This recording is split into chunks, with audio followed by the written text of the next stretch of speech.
এরকম মানুষ রয়েছে যারা সবচেয়ে জঘন্য কথা বলে, কিন্তু তাদের কোনো লাগাম নেই। কথাগুলো আপনার হৃদয় থেকে এসে মস্তিষ্ক হয়ে এরপর তার জিহ্বাতে যাওয়া উচিত, কিন্তু এই পথে কিছুটা লাগাম থাকতে হবে। আমার হয়তো এটা বলা উচিত না, আমি কিছু একটা অনুভব করছি, হয়তো গালি বের হয়ে যাবে, সেটা গলায় পৌঁছে গিয়েছে, কিন্তু সেটা আমার মুখ দিয়ে বেরিয়ে আসা উচিত না, আমার সেটা গিলে ফেলা উচিত।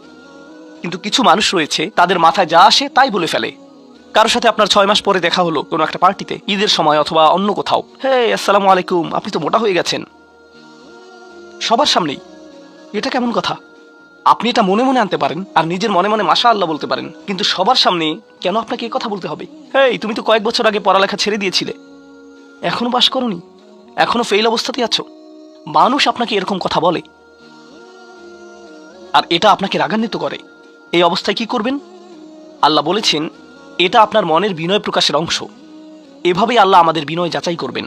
আর প্রসঙ্গক্রমে তারাই হয়ে থাকে আমাদের সবচেয়ে কাছের মানুষ, যার অর্থ আপনি এই ধরনের পরিস্থিতিতে বারবার বারবার বারবার পড়বেন। কিভাবে এটা থেকে বেরিয়ে আসবেন? আল্লাহ বলছেন ওয়াইদা খাতাবাহুমুল জাহিলুনা ক্বালু সালামা। এটা দিয়ে কতিপয় জিনিস বোঝায়, আমি এখানে সেই কয়েকটি শিক্ষা নিয়ে আলোচনা করব।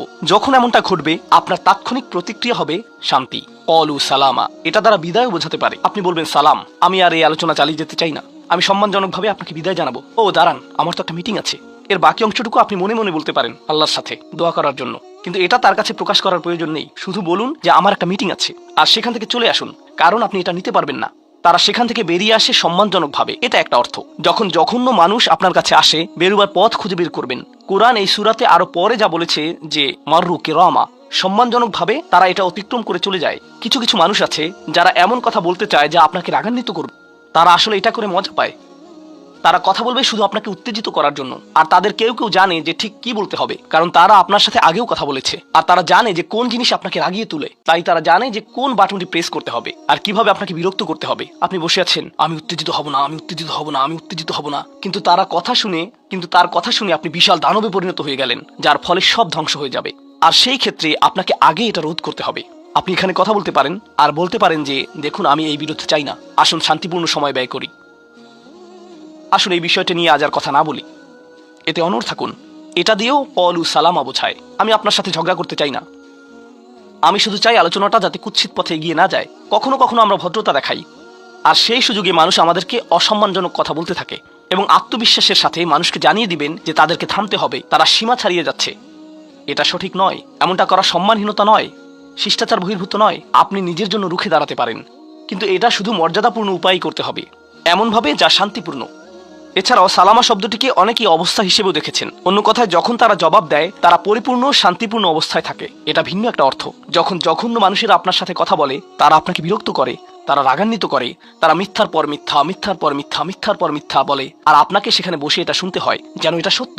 আর তারা এটা অন্য মানুষের সামনে বলে, আর আপনি কোনো কারণ ছাড়াই ঝামেলায় পড়ে যান। যখন আপনি জবাব দেন, আপনার জবাব যাই হোক, জবাবটা শান্ত হওয়াটাই উত্তম। যখন জবাব দিবেন, আপনাকে শান্ত এবং পরিশীলিত হতে হবে, এটাই ক্বালু সালামা। আর যারা জীবনে এটা ধারণ করতে পারে, তারা আল্লাহর কাছে বিশেষ মানুষ, ইবাদুর রহমান।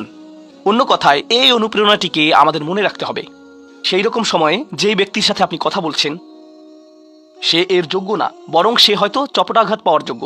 আপনাদের কেউ কেউ হয়তো প্রতিউত্তর দেয়ায় খুবই পারদর্শী, কেউ হয়তো আপনাকে বিদ্রুপাত্মক কিছু বলছে, আপনি তাকে কথা দিয়ে পিষে ফেলতে পারবেন। ও মাই গড, আপনার মাথায় যে জবাবগুলো আসে, তালিকা করা একাধিক জবাব, আমি কি এ বি সি বলবো নাকি উপরের সবগুলো একসাথে বলবো, আপনার মাথায় এটা চলছে।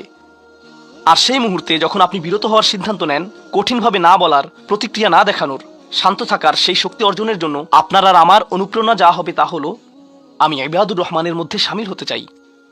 আমি ভুলে যাব যে আমি এই অপ্রীতিকর কথোপকথনে রয়েছি, কারণ ঠিক এখনই আমি আল্লাহর সংস্পর্শে রয়েছি, আর তার বিশেষ রহমত আমার উপর বর্ষিত হচ্ছে। সেই জন্যই তিনি আমাকে এই পরিস্থিতিতে ফেলেছেন, যাতে আমি তার নৈকট্য অর্জন করতে পারি। এটা আসলে একটা আশীর্বাদ। এই অপ্রীতিকর সঙ্গগুলো আসলে একটা আশীর্বাদ, যাতে আমি তার নৈকট্য পেতে পারি। সুবহান।